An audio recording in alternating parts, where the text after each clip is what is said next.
3 मार्च 2026 रोजी जे खंडग्रास ग्रस्तोदित चंद्रग्रहण संपूर्ण भारतामध्ये दिसणार आहे त्याची माहिती आपण जाणून घेतोय।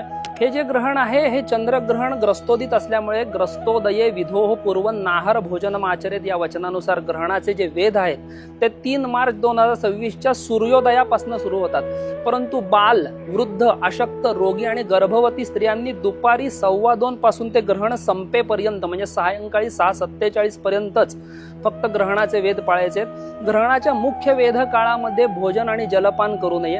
ग्रहणाचा जो मुख्य पर्व काल असतो चंद्रोदय ते मोक्ष या काळामध्ये भोजन, जलपान, मैथुन आणि अभ्यंग स्नानासारखी कृत्य करू नयेत असं सांगितलंय। भारतामध्ये किंवा महाराष्ट्रातल्या प्रमुख जिल्ह्यांमध्ये चंद्रोदय किती वाजता होणार आहे ती वेळ आम्ही आता स्क्रीनवर दाखवतोय। तिथून ते 6:47 पर्यंत हा पर्व काल पाळायचा आहे।